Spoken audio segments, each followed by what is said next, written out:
ఇక నాజర్ కర్నూల్లో ఎట్లాంటి ఫైట్ ఉండబోతుంది అన్నటువంటిది కూడా చూసే ప్రయత్నం చేద్దాం.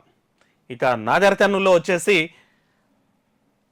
మొత్తం 7 పార్లమెంట్స్, ఇక్కడ ఈ పార్లమెంట్ సెగ్మెంట్లో 7 అసెంబ్లీలో 5 అసెంబ్లీలు కాంగ్రెస్ పార్టీ చేతిలో ఉన్నాయి. ఒకటి గద్వాల్, తర్వాత ఒకటి వచ్చేసి అల్లంపూర్. ఈ 2 స్థానాలు మాత్రం బీఆర్ఎస్ చేతిలో ఉన్నాయి, కాంగ్రెస్ చేతిలో 5 ఉన్నాయి. ఇక మంత్రి జూపల్లి ఇన్ఛార్జ్ ఉన్నటువంటి కాన్స్టిట్యున్సీ ఇది ఎస్సీ రిజర్వ్డ్ కాంగ్రెస్ పార్టీ నుంచి మల్లు రవి, ఇక బీజేపీ నుంచి భరత్, ఇక ఇంకోటి ఏంటంటే ఆర్ఎస్ ప్రవీణ్ కుమార్ బీఆర్ఎస్ నుంచి ఉన్నటువంటి నేపథ్యం ఉంది. ఇక్కడ కూడా టైట్ ఫైట్ అయితే కనిపించినటువంటి నేపథ్యం ఉందని పోల్ సర్వే సంస్థ చెప్తోంది. వనపర్తిలో కాంగ్రెస్కి ఎడ్జ్ వస్తుందంట, గద్వాల్లో బీజేపీ సేఫ్ ఉందంట, అల్లంపూర్లో టైట్ ఫైట్ ఉంది, నాజర్ కర్నూల్లో కాంగ్రెస్ సేఫ్ ఉంది, అచ్చంపేటలో ఎడ్జ్ ఉంది, కల్వతుర్తిలో సేఫ్ ఉంది, కొల్లాపూర్లో సేఫ్ ఉంది. అంటే మొత్తం 4 స్థానాల్లో కాంగ్రెస్ పార్టీకి అయితే సేఫ్ అండ్ ఎడ్జ్ ఇచ్చినటువంటి నేపథ్యం ఉంది. బీజేపీ 2 స్థానాల్లో మాత్రం సేఫ్గా ఉన్నటువంటి పరిస్థితి ఉంది. అల్లంపూర్ తర్వాత గద్వాల్లో అయితే అల్లంపూర్లో అయితే టైట్ ఫైట్ చూపించిండు, ఇది బీఆర్ఎస్కి ఓట్లు పడతాయి అన్నటువంటి మాట ఉంది. అయితే ఇక్కడ క్లాస్ ఓటింగ్, బీఆర్ఎస్ సంబంధించిన క్లాస్ ఓటింగ్ మరి బీజేపీకి పడ్డదా కాంగ్రెస్ పడ్డదా అనేది తెలవాల్సి ఉంది.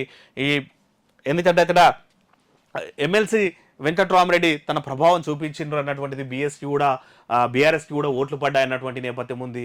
ఇక్కడ కూడా టైట్ ఫైట్ అని ఇచ్చినటువంటిది BJP picked up rapidly making contest tight అన్నటువంటి మాట కూడా వీళ్ళు చెప్తున్నటువంటి నేపథ్యం ఉంది.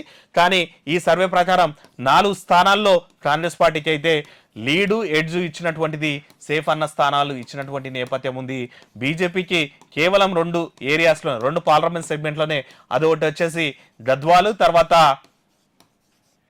కల్వకుర్తిలో బీజేపీ సేఫ్ అన్నాడు. మరి 4 స్థానాల్లో ఉన్నటువంటి కాంగ్రెస్ పార్టీ గెలిచే స్థానాల్లో ఇంకో స్థానం ఏదైనా పెట్టుకున్నారంటే నాజర్ కర్నూలు కూడా పెట్టుకున్నారు. కాంగ్రెస్ పార్టీ ఇది కూడా కంపల్సరీ సీటు మాదే అని నమ్ముతున్నటువంటి నేపథ్యం ఉంది. ఇక్కడ సీనియర్ నేత మల్లు రవి గెలుస్తారు అన్నటువంటి కాంగ్రెస్ పార్టీ ఉంది. ఎందుకంటే తను డిప్యూటీ సీఎం బ్రదర్ కూడా, ఈవెన్ డిప్యూటీ సీఎం కూడా ప్రచారం చేసినటువంటి నేపథ్యం ఉంది. ఇక బీజేపీ నుంచి కూడా టైట్ ఫైట్ అయితే కనిపించినటువంటి నేపథ్యం కనిపించింది.